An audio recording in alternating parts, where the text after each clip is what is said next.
para aquellos países que han suscrito el Estatuto de Roma. La Argentina es uno de esos países, pero la Argentina no es un país más. La Argentina es el país que posiblemente tenga más autoridad moral del mundo para poder hacer esto, porque juzgó a los propios, crímenes atroces también, porque sigue juzgando y porque al mismo tiempo se atrevió a derribar todos los escollos jurídicos que surgieron a partir de leyes de impunidad como políticos, como fueron los indultos.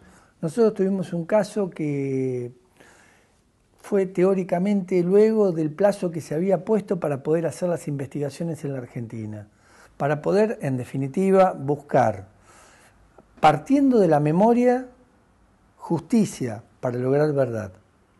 Es fundamental ese tránsito donde existe una necesidad particular y una necesidad colectiva, que haya juzgamiento. Pero este documental es fundamental también porque despierta interés, despierta conciencia y al mismo tiempo le da la posibilidad a la familia de contar su historia, que es una historia de dolor,